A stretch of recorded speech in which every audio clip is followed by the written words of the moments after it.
Ladies and gentlemen, the American cheering Bulldog Nation, we got jam-packed local news, and we're going to break some more news. First off, Lakeside Park. This is where Cassie Schabel, a councilwoman who's had We the People, is giving Paul Markcraft fits. Paul Markcraft's kind of a fuddy-duddy. He's probably going to have a stroke.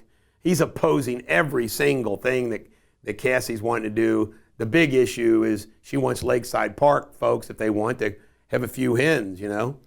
But get this, I forgot to mention this yesterday, so I'm back for more on this. You can't make this up. Do you know Paul Markcraft? They got like the Lakeside Park taxpayers are funding a little Barleycorn slush fund where he buys himself and anybody that attends dinner, lunch, whatever, at Barleycorns to keep the people informed. What the hell's a council meeting for? You know what? Isn't it funny how politicians, the graft ones, remember, Paul Markcraft rhymes with political graft. You know what I'm talking about? Lots of dastardly deeds going on, and it's getting more and more cantankerous. We'll see what happens in Lakeside Park as this unfolds. It'll be interesting. You watch. Do the other media folks follow? Now, this is a breaking story. To my knowledge, hasn't been covered. The city of Williamstown is in turmoil.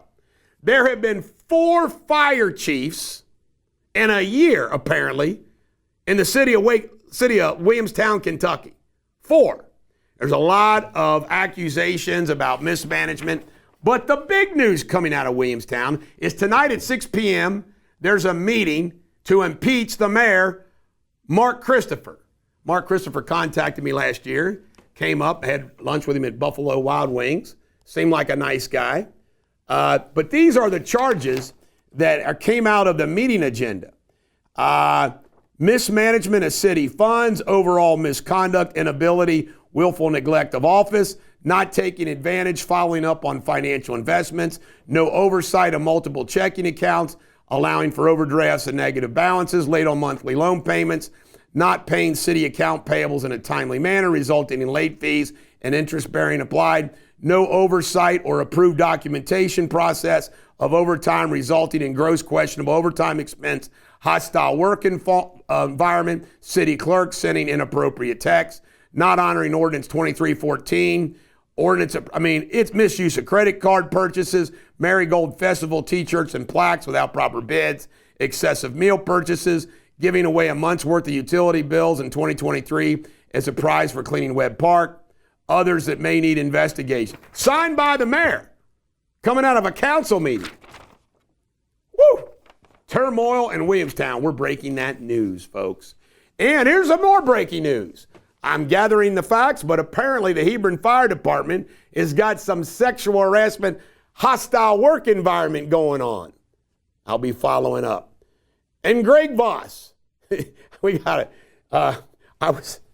If you look at all the headlines that Greg Voss has been involved in relating to the city of Union, the city of Elsmere, and the Lakeside Park, it's crazy. Covington police says that the police officer shot this guy, 62 years old, was carrying a toy gun. You know how much money he had on him from his bank robbery? $800. You know, if I'm ever going to rob a bank, I'm going to get the whole safe. Guy had $800.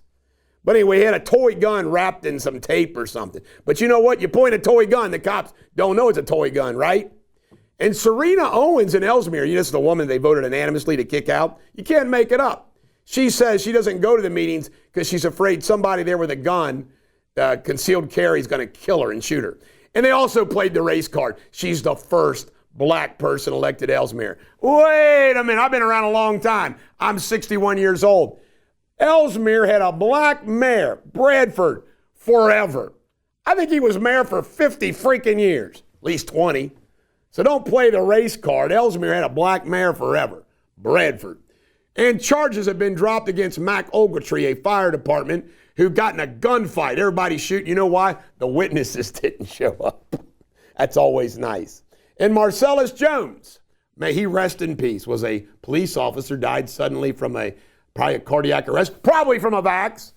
33 years old, may he rest in peace.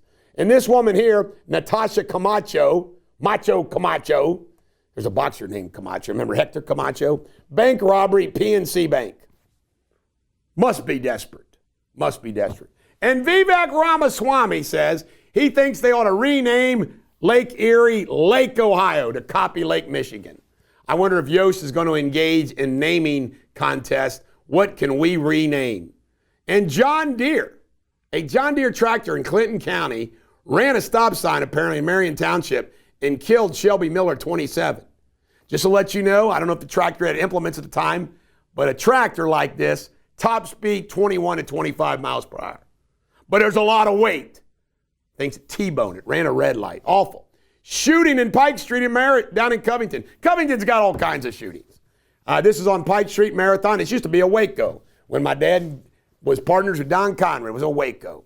But there was a shooting down there. It never ends in Covington. And Trey Hendrickson of the Cincinnati Bengals is apparently the target of the next Bengals big signing. Their star defensive end. He's led the league the last 2 years combined in sacks. Nice guy to have on your team.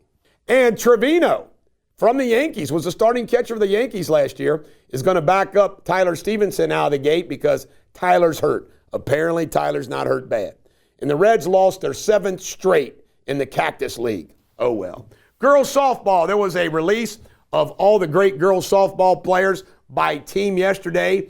I want all the girls softball teams to know, if you report to me on what's going on, I'll follow you. We will cover girls softball in the tri-state as well as boys baseball. So if you got any special news, I'm really loving unique stories. Make sure you text me and email me. All right, and Xavier is going to play Texas tomorrow to see if they get into the final 64.